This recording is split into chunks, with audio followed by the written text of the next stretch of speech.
Fraîche. Bonjour. Dans votre pièce, Samuel Paty, professeur dans les Yvelines, est assassiné le 16 octobre 2020 par un terroriste islamiste.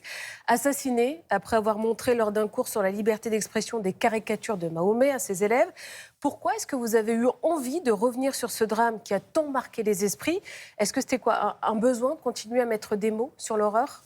Parce que je pense que c'est le premier attentat qui nous renseigne moins sur la mouvance islamiste que sur nos propres renoncements.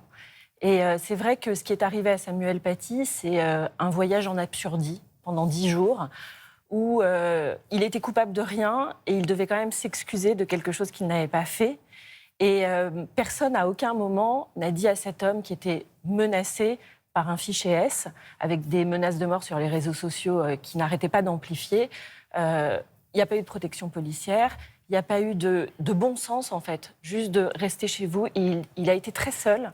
Et je crois que vraiment, c'est cette solitude dont parlent les professeurs aujourd'hui, dont j'ai voulu rendre compte. Et c'est vrai que j'ai pensé à cet endroit que la fiction pouvait nous éclairer d'une manière assez singulière, particulière, et apporter quelque chose de plus que les récits qui sont faits de journalistes, par exemple. C'est vrai que vous le détaillez bien dans votre pièce. Alors, ce cours qui a été donné par Samuel Paty sur les caricatures de Charlie Hebdo ne faisait pas du tout l'unanimité parmi ses collègues. Vous le montrez très bien. Il a d'ailleurs été lâché par plusieurs. Les profs sont plus libres d'enseigner comme ils le veulent aujourd'hui, ou bien est-ce qu'ils préfèrent opter pour le pas de vague? Alors, je ne sais pas, je ne suis pas professeure, mais c'est vrai que je lisais dernièrement une lettre d'un professeur dans Marianne qui interpellait le Premier ministre en lui disant « Mais qu'est-ce que vous feriez à ma place? Nous sommes seuls avec notre conscience. » C'est-à-dire, est-ce qu'on continue à défendre nos valeurs, à former des citoyens qui ont un esprit critique? Parce que c'est ça l'idée. L'idée, ce n'était pas d'adhérer aux caricatures, c'était d'accepter que dans l'espace public, on puisse les montrer, que des gens puissent en rire et tolérer ce rire-là. Et c'était aussi la possibilité de détourner le regard. C'est pour ça qu'il a proposé à ses élèves de sortir. En fait, je trouve que Samuel Paty était vraiment très rigoureux et se tenait sur une ligne très ténue. Sa salle de classe était devenue comme la représentation de la République, cet espace où plusieurs libertés doivent coexister. Mais justement, ça veut dire quoi? Qu'il n'y a plus de liberté d'expression? Non, je ne crois pas. Je crois que c'est au contraire. C'est-à-dire que c'est l'espace où il faut faire cohabiter les choses. Mais c'est vrai qu'il y a la revendication d'être offensé, qui est nouvelle. Voilà, cette génération qui est offensée par tout, pas simplement par des caricatures, par des tableaux de nus, par des phrases.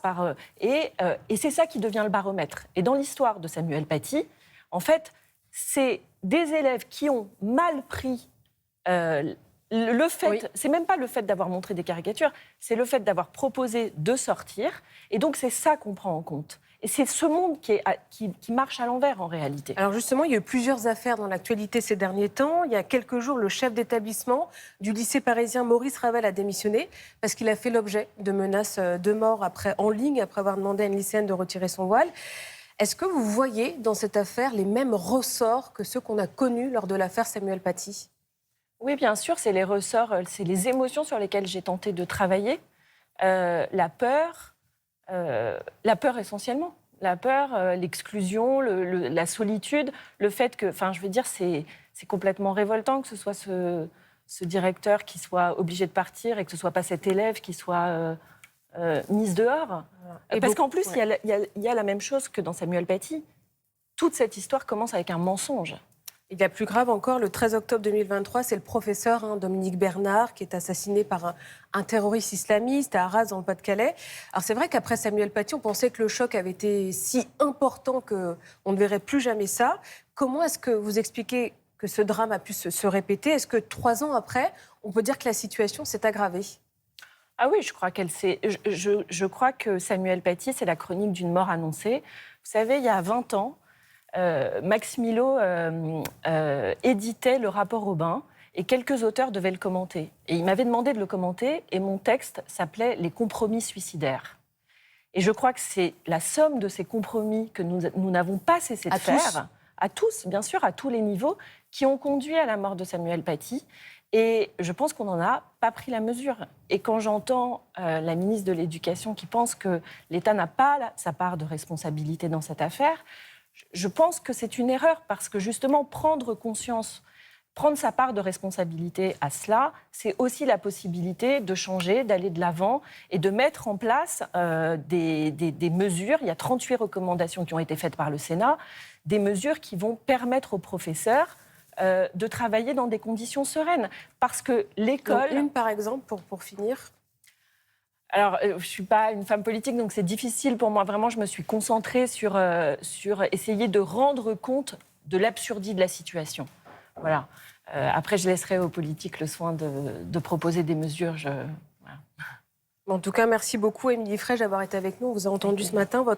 Le professeur se joue jusqu'au 28 avril au Théâtre Libre à Paris. Non, il se joue une soirée. Ah, une soirée, ça va soirée, durer demain, ça va être lors soir. du festival Parole citoyenne à Paris. Exactement, et ce sera suivi d'un débat avec un professeur d'histoire géo qui s'appelle Yanis Roder et surtout Michael Paty qui sera là demain soir avec nous pour échanger sur la laïcité.